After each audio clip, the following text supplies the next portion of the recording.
Hello नमस्कार दोस्तों, स्वागत है आपका। तो नेक्स्ट वीडियो है ये आपके लिए। 100 क्वेश्चन जानेंगे हम इसमें, और ये क्वेश्चन इम्पोर्टेंट रहने वाले हैं। SJVN Himachal Pradesh electricity board, state of electricity board और NTPC में क्वेश्चन पूछे जाते हैं। और ITI वाले भी ध्यान देंगे, जो ITI कर रहे हैं उनके लिए भी ये क्वेश्चन रहने वाले हैं, स्पेशल इलेक्ट्रिशियन के लिए। तो दोस्तों, आपको पता ही है कि 11 नवंबर को एग्ज़ाम है SJVN का। तो ये हमारी थर्ड पार्ट है, यानी कि थर्ड पार्ट का मतलब है 300 क्वेश्चन इसके बाद आपके कंप्लीट हो जाएंगे। बेसिक क्वेश्चन जो बार बार पूछे जाते हैं इलेक्ट्रिसिटी बोर्ड में, NTPC में, Himachal Pradesh electricity board, state electricity board में।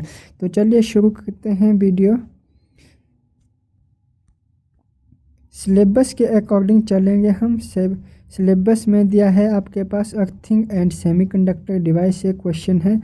तो क्वेश्चन नंबर 1 है, इसमें पूछा है आपसे क्वेश्चन, अर्थिंग का मुख्य उद्देश्य क्या है। तो आपको पता ही है अर्थिंग क्यों करते हैं हम, ताकि लीकेज करंट से हम बच सके, है ना, और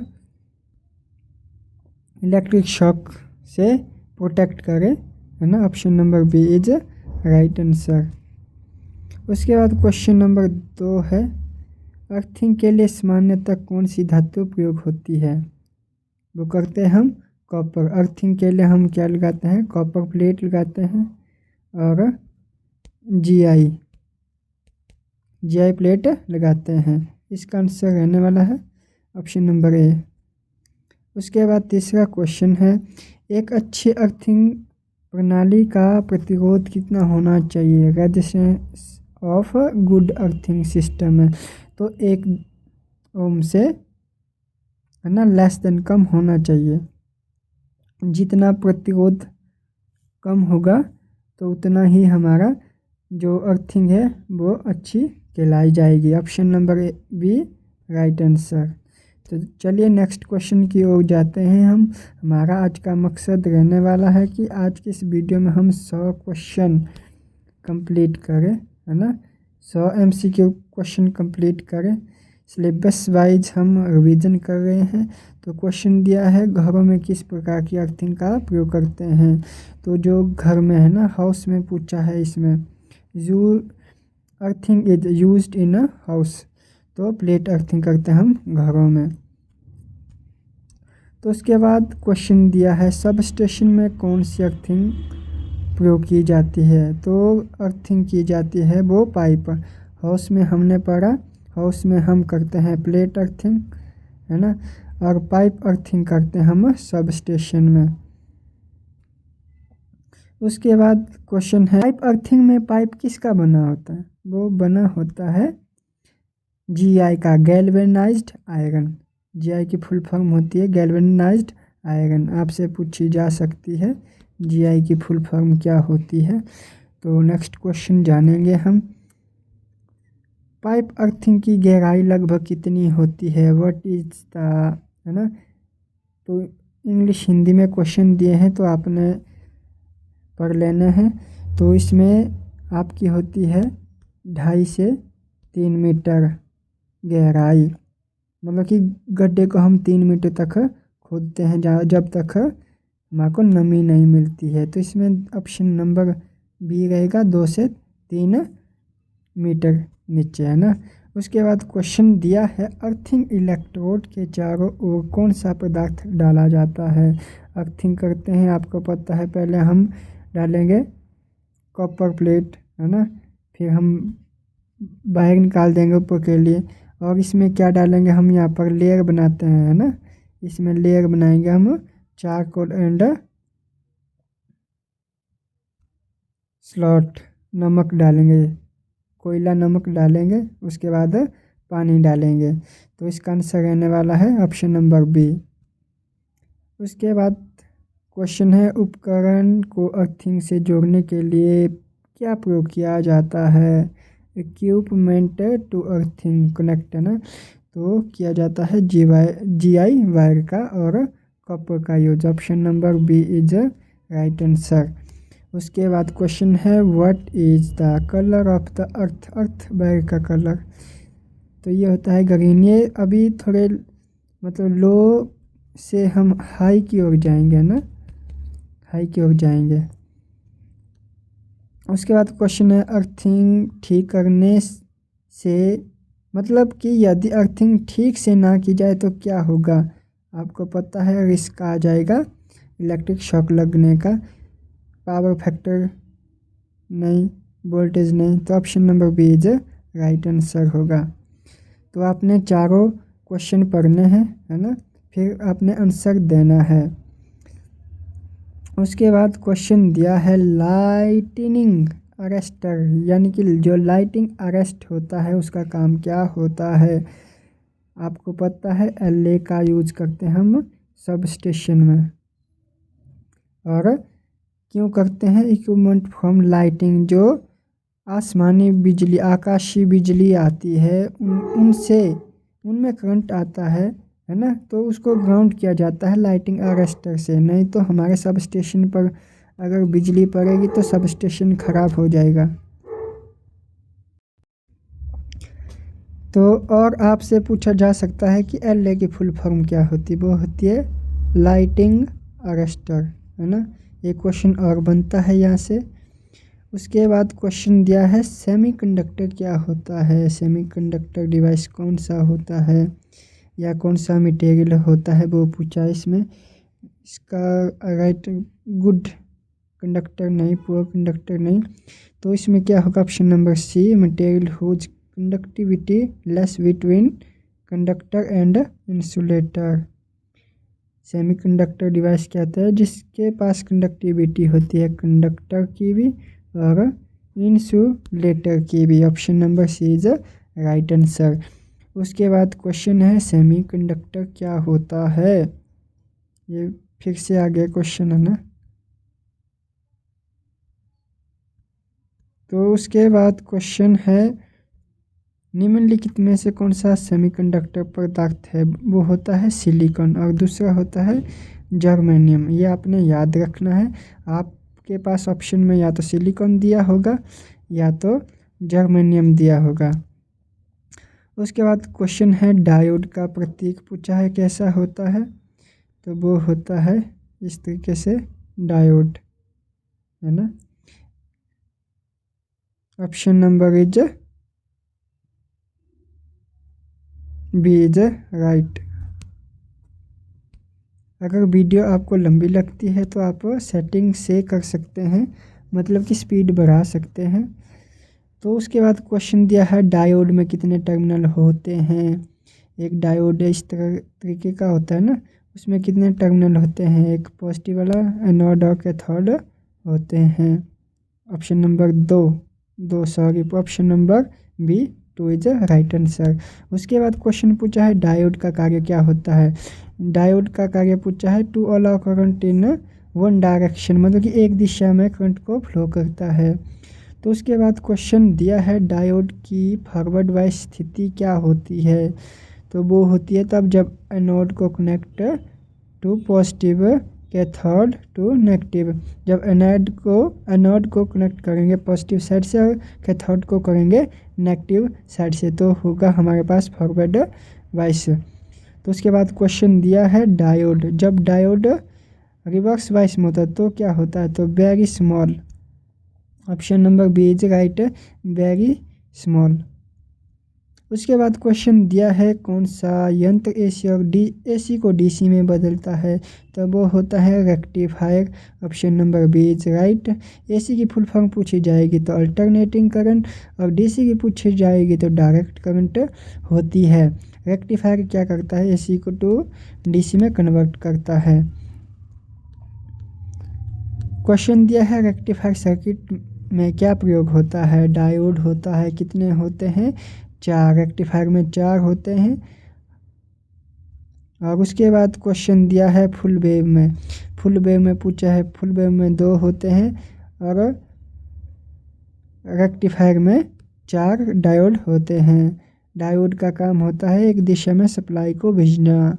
उसके बाद क्वेश्चन दिया है सेमीकंडक्टर डायोड किस तरह कार्य करता है। एक स्विच की तरह करता है, सप्लाई को एक दिशा में भेजता है ना।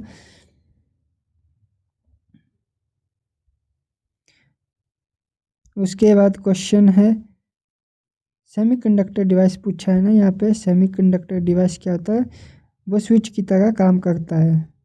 अगर उसने एज अ इंसुलेटर बनना तो इंसुलेटर में काम करेगा, अगर कंडक्टर में काम करना होगा तो कंडक्टर में करेगा। उसके बाद क्वेश्चन नंबर 24 है सिलिकॉन डायोड की बाधा विभव मतलब कि वोल्टेज पोटेंशियल क्या होता है, वोल्टेज है ना, विभव कितना होता है, तो वो होता है सिलिकॉन में 0.7 voltage. Option number B is right. उसके बाद क्वेश्चन नंबर 25 है। उसके बाद जानेंगे हम नेक्स्ट जो सिलेबस में दिया है क्वेश्चन। तो एलईडी लाइट का पूरा नाम क्या है, वो होता है लाइट इमिटिंग डायोड और हिंदी में बोलते हैं प्रकाश उत्सर्जक डायोड।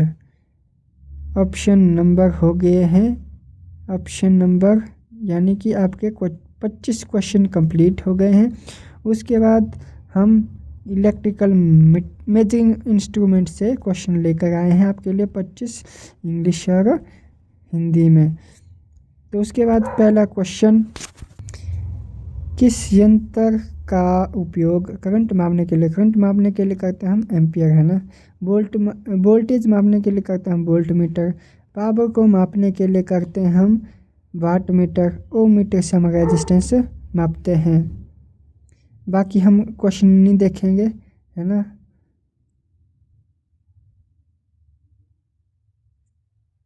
अब पूछी है धारा की इकाई क्या होती है, वो होती है एम्पियर। वोल्टेज की इकाई होती है वोल्ट। प्रतिरोध की इकाई होती है ओम। शक्ति की इकाई होती है वाट। ये हमने पढ़ लिए एक ही क्वेश्चन में। कौन सा विद्युत यंत्र विद्युत ऊर्जा को मापता है, वो होता है kWh kilo watt hour energy meter के द्वारा है ना। Question number B is right. उसके बाद क्वेश्चन पूछा है 1 किलोवाट कितना होता है, तो वो होता है 3.6 × 10⁶ जूल है ना। एनर्जी को मापते हैं हम एनर्जी मीटर के द्वारा है ना। तो एक यूनिट होती है 1000 वाट के बराबर। उसके बाद क्वेश्चन दिया है आपके पास एमीटर सर्किट को कैसे जोड़ा जाता है। ये जोड़ा जाता है सीरीज में। ये बेसिक क्वेश्चन है आपके लिए ना। वोल्ट मीटर कैसे जोड़ा जाता है पैरेलल में। एमीटर प्रतिरोध कैसे होना चाहिए, लो होना चाहिए। किसमें, एमीटर का प्रतिरोध लो होना चाहिए। उसके बाद क्वेश्चन है वोल्ट मीटर में प्रतिरोध कैसा होना चाहिए। वोल्ट मीटर में प्रतिरोध हाई होता है और एम्पियर मीटर में लो होता है। उसके बाद क्वेश्चन है बहुत छोटी धारा मापने के लिए कौन सा यंत्र का उपयोग करते हैं, तो वो करते हैं हम ऑप्शन नंबर ए गैल्वेनोमीटर। उसके बाद क्वेश्चन है मल्टीमीटर का काम क्या होता है, जो मेजर करता है करंट को, वोल्टेज को, रेजिस्टेंस को। अगर वोल्टेज को मापना है तो वोल्ट मीटर के द्वारा मापेंगे हम। पावर को मापेंगे हम वाट मीटर के द्वारा। टेम्परेचर। उसके बाद क्वेश्चन है क्लैम्प मीटर का उपयोग पूछा है किस लिए किया जाता है। For measuring current without breaking circuit, मतलब कि अगर ब्रेक नहीं हुआ है तो उसके द्वारा हम, मतलब कि क्लैम्प मीटर मतलब इस तरह से लगाएंगे हम है ना, तो हम जांच सकते हैं करंट कितना जा रहा है। तो उसके बाद मैगर का काम पूछा है, तो इसका मैंने बता भी दिया था पहले। तो इसका काम होता है इंसुलेशन रेजिस्टेंस को टेस्ट करना। उसके बाद अर्थ प्रतिरोध जांचने के लिए कौन सा उपयोग किया जाता है। अर्थ के लिए करेंगे हम earth tester. Volt meter, ampere meter इसका मैंने बता दिया है आपको। मैगर से मापते हम इंसुलेशन रेजिस्टेंस को। उसके बाद फ्रीक्वेंसी मीटर है ना, ये मेजरिंग इंस्ट्रूमेंट से है, तो इनमें से भी आपको क्वेश्चन पूछा जाएगा, सिलेबस में दिया है इसके अकॉर्डिंग। तो फ्रीक्वेंसी मीटर क्या मापता है, तो मापता है वो फ्रीक्वेंसी ही को मापेगा। तो इंडिया की फ्रीक्वेंसी कितनी होती है, 50 हर्ट्ज होती है। और आवृत्ति पूछी है ना, इकाई पूछी है यहाँ पर। आवृत्ति फ्रीक्वेंसी की इकाई क्या होती है, HZ हर्ट्ज होती है। जूल किसकी होती है, एनर्जी की। वाट होती है पावर की, ओम होती है रेजिस्टेंस की। उसके बाद क्वेश्चन है भारत में घरेलू वोल्ट मीटर की सीमा क्या होती है, तो मतलब कि वोल्ट मीटर भारत के अंदर घरों में कितनी वोल्टेज जाती है, तो वो आती है 230 voltage. Option number B is right answer. उसके बाद बिजली के बिल कौन सा मीटर उपयोग होता है, एनर्जी मीटर है ना। उसके बाद क्वेश्चन है कौन सा मीटर पावर फैक्टर दिखाता है, तो वो है पावर फैक्टर द्वारा ही हम पावर फैक्टर को देखेंगे। उसके बाद क्वेश्चन है उद्योगों में 3 फेज सप्लाई कौन सा मीटर उपयोग किया जाता है, 3 फेज में हम करेंगे 3 फेज एनर्जी मीटर। उसके बाद क्वेश्चन है ट्रांसफार्मर डीसी मशीन से, इंग्लिश हिंदी में। पहला क्वेश्चन है आपके पास, ट्रांसफार्मर का उपयोग क्यों करते हैं, वोल्टेज को घटाने के लिए, बढ़ाने के लिए, वोल्टेज को घटाने बढ़ाने के लिए, इंक्रीज और डिक्रीज करने के लिए। और ट्रांसफार्मर 2 प्रकार के होते हैं, स्टेप डाउन और स्टेप अप। स्टेप डाउन का मतलब वोल्टेज घटाना और स्टेप अप का मतलब वोल्टेज बढ़ाना। नेक्स्ट क्वेश्चन है, इसका सिद्धांत पूछा है, वर्किंग प्रिंसिपल ट्रांसफार्मर का, वो होता है इलेक्ट्रोमैग्नेटिक इंडक्शन, म्यूचुअल इंडक्शन के सिद्धांत पर कार्य करता है। मोटर करती है इलेक्ट्रोमैग्नेटिक इंडक्शन पर, जनरेटर करता है इलेक्ट्रोमैग्नेटिक इंडक्शन, और ट्रांसफार्मर क्या करता है, म्यूचुअल इंडक्शन के सिद्धांत पर करता है। तो उसके बाद क्वेश्चन है ट्रांसफार्मर किस धारा में कार्य करता है, वो करता है एसी। एसी का मतलब होता है अल्टरनेटिंग करंट, डीसी का मतलब होता है डायरेक्ट करंट। उसके बाद क्वेश्चन दिया है ट्रांसफार्मर एक क्या होता है, स्टैटिक डिवाइस है, उसमें कोई भी घूमने वाली ऐसी कोई चीज़ नहीं होती है कि ट्रांसफार्मर के अंदर घूमे, जैसे कि मोटर के अंदर रोटर घूमता है। तो नेक्स्ट क्वेश्चन है, ट्रांसफार्मर में कौन सी मात्रा समान रहती है।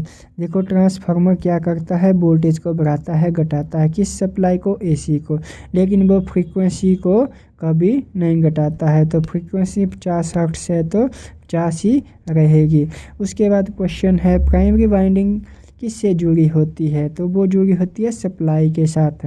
ट्रांसफार्मर में प्राइमरी वाइंडिंग कैसी जुड़ी होती है, वो जुड़ी होती है सप्लाई के साथ, आउटपुट में हम सेकेंडरी से लेते हैं।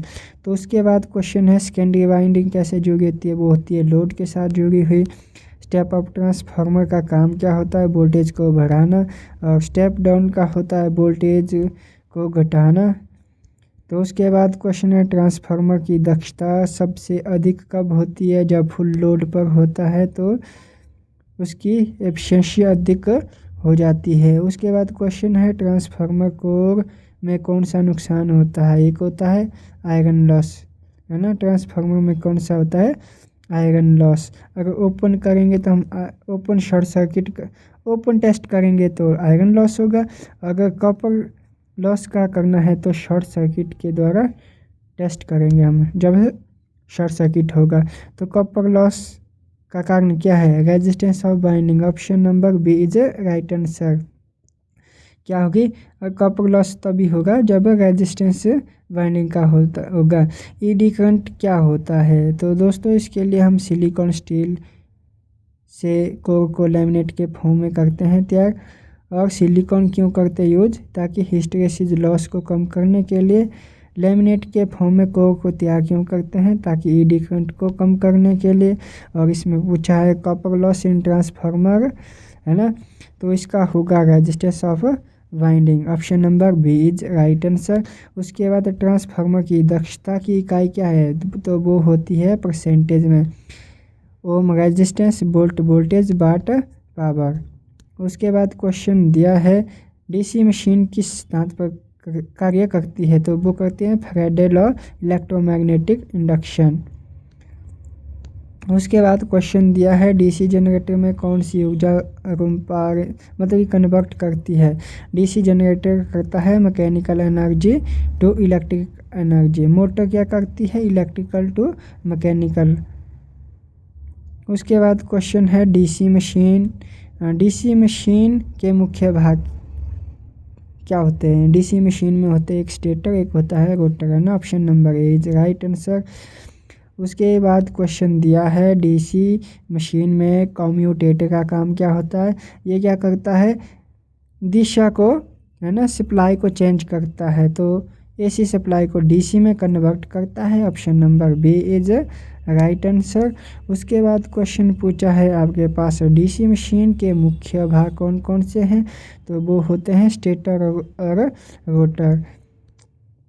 कम्यूटेटर का पूछ दिया है आपके पास क्या कार्य रहता है। उसके बाद डीसी मशीन के जो ब्रश होते हैं वो किसके बने होते हैं, वो बने होते ग्रेफाइट और कार्बन के। कार्बन दिया है तो option number B is right answer. उसके बाद डीसी मशीन की फील्ड वाइंडिंग क्या उत्पन्न करती है, वो करती है मैग्नेटिक फील्ड लाइन। जो यहाँ पे पूछी है फील्ड वाइंडिंग, है ना, इसके साथ रोटर लगा होता है, तो इसका काम पूछा है तो क्या करती है, मैग्नेटिक फील्ड लाइन क्रिएट करती है। तो उसके बाद क्वेश्चन दिया है डीसी मोटर में विद्युत ऊर्जा किस में बदलती है, तो इसमें मैकेनिकल एनर्जी मैकेनिकल एनर्जी बदलती है, इलेक्ट्रिक में कन्वर्ट करती है। तो उसके बाद डीसी मोटर में कौन सा नियम लागू होता है, तो लेंज लॉ इसमें उपयोग होता है। Option number A is right answer. उसके बाद ये हमारा 76वां क्वेश्चन है, थोड़े हाई लेवल के क्वेश्चन है ये थोड़े से। तो ट्रांसफार्मर में हमिंग आवाज़ का मुख्य कारण क्या रहता है, मतलब कि अगर आपने मोटर खोल दी है ना, उसके बाद अगर आवाज़ कर रही है, हमिंग साउंड कर रही है, इसका मतलब क्या है, कहीं ना कहीं पार्ट आपका ढीला रह गया है। तो option number B is right answer. उसके बाद क्वेश्चन है डीसी जनरेटर में भाग धारा एकत्रित कौन करता है, तो ब्रश से हम सप्लाई लेते हैं, बनने किस चीज़ के होते हैं, कार्बन के बने होते हैं। उसके बाद क्वेश्चन है डीसी मशीन की दक्षता होती है जब कॉपर लॉस और आयरन लॉस सेम होंगे, बराबर होंगे। उसके बाद क्वेश्चन है डीसी मोटर की गति किससे नियंत्रित की जाती है, फील्ड करंट को कम करके, है ना। उसके बाद क्वेश्चन है ट्रैक्शन कार्यों के लिए कौन सी डीसी मोटर का प्रयोग करते हैं, तो वो करते हैं सीरीज। और हाई स्टार्टिंग टॉर्क भी आपको चाहिए तो सीरीज मोटर करेंगे, अगर स्टार्टिंग टॉर्क कम चाहिए तो शंट मोटर का उपयोग करेंगे। तो इसमें ट्रैक्शन के लिए पूछा है तो option number B is right answer. उसके बाद पूछा है ईडी करंट लॉस कैसे घटाया जाता है, तो लेमिनेट के फॉर्म में हम कोर को तैयार करते हैं। ट्रांसफार्मर में कौन सी धातु उपयोग होती है, सिलिकॉन, स्टील। 230 वोल्टेज, यदि ट्रांसफार्मर में प्राइमरी वोल्टेज 230 वोल्टेज है और सेकेंडरी 25 वोल्टेज है तो इसका अनुपात बनेगा 10:1। Option number A is right answer.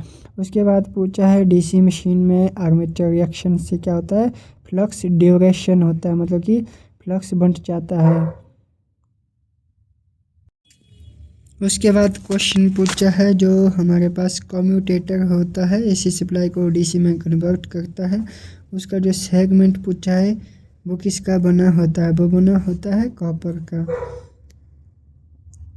उसके बाद क्वेश्चन है डीसी जनरेटर में शेष चुंबकत्व क्यों आवश्यक है, DC generator residual magnetism in necessary for, तो वो होता है सेल्फ एक्साइटेशन के लिए करते हैं हम शेष चुंबकत्व का उपयोग करते हैं। तो उसके बाद क्वेश्चन है, यदि ट्रांसफार्मर डीसी सप्लाई दी जाए तो क्या होगा। आपको पता है कि एसी पर ये कार्य करता है, डीसी देंगे तो शॉर्ट सर्किट होगा, है ना। Option number B is voltage current normally कुछ नहीं, उसका क्या होगा। Option number B is right answer, short circuit हो जाएगा, को सिचुएशन होगी। ट्रांसफार्मर में प्रति टर्न वोल्टेज क्या होता है, पूछा है। प्रति टर्न वोल्टेज वो सेम रहता है। Option number B is right answer. उसके बाद क्वेश्चन नंबर 10 दिया है, डीसी मोटर में लगभग गति लगभग स्थिर क्यों रहती है, क्योंकि फील्ड फ्लक्स इज कांस्टेंट। अगर फ्लक्स कांस्टेंट है तो हमारी शंट मोटर की गति भी स्थिर रहेगी, स्टैटिक रहेगी, कांस्टेंट रहेगी। तो उसके बाद क्वेश्चन पूछा है, डीसी मोटर में बैक ईएमएफ इलेक्ट्रोमोटिव फोर्स होता है और ईएमएफ की फुल फॉर्म होती है इलेक्ट्रोमैग्नेटिक। ईएमएफ की फुल फॉर्म होती है इलेक्ट्रोमोटिव फोर्स। और बैक ईएमएफ, यहाँ क्या पूछा है, ईएमएफ कैसे कार्य करता है ना। तो इसमें होता है voltage opposite to supply voltage. जितना फ्लक्स बनेगा, जितना वोल्टेज देगा, उतना ईएमएफ उत्पन्न होगा। एक बात बता दूं मैं, डीसी मोटर के अंदर बैक ईएमएफ उत्पन्न होता है ना। इलेक्ट्रिसिटी डीसी जनरेटर में होती है जनरेट, तो वहाँ पर ईएमएफ उत्पन्न होता है। तो इसमें यहाँ पे बैक होगा। तो उसके बाद क्वेश्चन है आपके पास वायरिंग से जुड़े, वायरिंग का क्वेश्चन पूछा है। अस्थायी इंस्टॉलेशन के लिए कौन सी उपयुक्त है। Cleat wiring, casing capping, conduit wiring, batten wiring. ये आपके पास क्वेश्चन हो गया कौन कौन सी वायरिंगें होती है। 4 प्रकार की वायरिंगें होती है। तो इसमें अस्थाई के लिए पूछा है टेम्परेरी इंस्टॉलेशन, तो ये होती है cleat wiring. Option number A is right answer. उसके बाद कौन सी वायरिंग सबसे टिकाऊ और सुरक्षित मानी जाती है, वो है कंड्यूट वायरिंग। अर्थिंग के लिए कौन सा तार होता है, ग्रीन या येलो, है ना, ग्रीन या येलो यूज करते हैं। उसके बाद क्वेश्चन है, वायरिंग में कौन सा तार सप्लाई से लोड तक धारा ले जाता है, वो है फेज। ये आपके पास सर्किट है ना, ये फेज है। फेज से करंट एंटर होगा और न्यूट्रल से रिटर्न होगा करंट, है ना। तो इसमें पूछा है कि इस सप्लाई को लोड तक ले जाता है phase wire. Option number A is right. Bharat में न्यूट्रल तार का रंग कैसे होता है ब्लैक, है ना, लेकिन अब कर रहे हैं ब्लू का भी यूज। न्यू पीढ़ी करी है ब्लू का यूज। बाकी आप देख लेना कि इसके अंदर ब्लैक लगाएंगे आप टिक या ब्लू। तो नई पीढ़ी के अनुसार दिया है इसका answer. Option number B is right answer. और उसके बाद कंड्यूट वायरिंग में पाइप किसका बना होता है, वो होता है पीवीसी। पीवीसी की फुल फॉर्म क्या होती है, पॉलीविनाइल क्लोराइड। उसके बाद क्वेश्चन है, उद्योगों में किस प्रकार की वायरिंग की जाती है, तो वहाँ पे की जाती है कंड्यूट वायरिंग। उसके बाद क्वेश्चन है, तार का आकार क्रॉस सेक्शन किस पर निर्भर रहता है, तो वो रहता है current carrying capacity. Option number B is right answer. उसके बाद क्वेश्चन है, अच्छी चालकता के लिए किस तार के पदार्थ का उपयोग किया जाता है, तो किया जाता है कॉपर। उसके बाद आती है स्टील, उसके बाद एल्यूमिनियम। तो स्टील क्या होती है, कॉस्टली होती है, महंगी होती है। और उसके बाद हम घरों में करते हैं और अच्छा कंडक्टर है कॉपर, जो घरों में हम यूज करते हैं। एल्यूमिनियम कंडक्टर को हम ज़्यादातर ओवरहेड लाइनों में उपयोग करते हैं। उसके बाद क्वेश्चन है, वायरिंग में फ्यूज़ का कार्य क्या होता है। वायरिंग में फ्यूज़ आपको पता है वो ओवरलोड से प्रोटेक्ट करता है किसको, सर्किट को। Option number B is right answer. उसके बाद फ्यूज़ तार किसका बना होता है, वो बना होता है टिन लेड अलॉय, है ना। Option number B is right answer होगा। उसके बाद सर्किट को चालू और बंद करने के लिए स्विच का उपयोग किया जाता है। भारत में वोल्टेज सप्लाई कितनी होती है? घरों के लिए 230 वोल्टेज होती है। 3 फेज में 415 वोल्टेज होती है। 4 वोल्टेज और 110 500 वोल्टेज और 110 वोल्टेज का कोई मकसद नहीं है। तो उसके बाद क्वेश्चन दिया है स्विच बोर्ड की ऊंचाई कितनी होनी चाहिए फर्श से? तो वो होनी चाहिए 1.25 मीटर। Right answer B. उसके बाद क्वेश्चन है नए सर्किट को चालू करने से पहले परीक्षण क्यों किया जाता है? पोलैरिटी टेस्ट करने के लिए। कहीं वायर शॉर्ट सर्किट तो नहीं है बॉडी के साथ, है ना? Option number A is right. उसके बाद भारी लोड वाले उपकरण के लिए वायरिंग कैसी की जानी चाहिए? तो वो करनी चाहिए option number be thick wire. Wiring में जोड़ों को कैसा होना चाहिए? टाइट, लूज कभी नहीं होना चाहिए। Option number B is right answer. उसके बाद क्वेश्चन पूछा है वोल्टेज ड्रॉप किन कारकों पर निर्भर रहता है? वो रहता है लेंथ पर। जितनी लंबाई होगी उतना रेजिस्टेंस बढ़ेगा, उतना वोल्टेज ड्रॉप होगा। उसके बाद क्वेश्चन है सबसे सस्ती वायरिंग कहाँ की जाती है? ये लास्ट क्वेश्चन है आज की इस वीडियो का। तो सबसे सस्ती वायरिंग है कलिट वायरिंग। कंड्यूट वायरिंग कहाँ करते हैं? इंडस्ट्रियल एरिया में या अंडरग्राउंड में करते हैं। केसिंग केपिंग ये होती है ओपन वायरिंग। बैटन वायरिंग जिसमें हम पुराने समय में हम करते थे बैटन वायरिंग, अब करते हैं हम कंड्यूट वायरिंग और क्लिट वायरिंग। तो चलिए दोस्तों, ये थे आपके क्वेश्चन। तो मिलते हैं नेक्स्ट वीडियो में। नेक्स्ट सिलेबस के बारे में जानकारी देने से पहले मेरे को कमेंट कर लेना किसके पास SJVN का सिलेबस नहीं है, तो वो ले सकता है। या तो वीडियो पर ही है, शॉर्ट वीडियो चैनल पर, तो आप देख सकते हैं। तो मिलते हैं नेक्स्ट वीडियो में। चैनल पर न्यू है तो चैनल को सब्सक्राइब कीजिए, लाइक कीजिए और कमेंट कीजिए।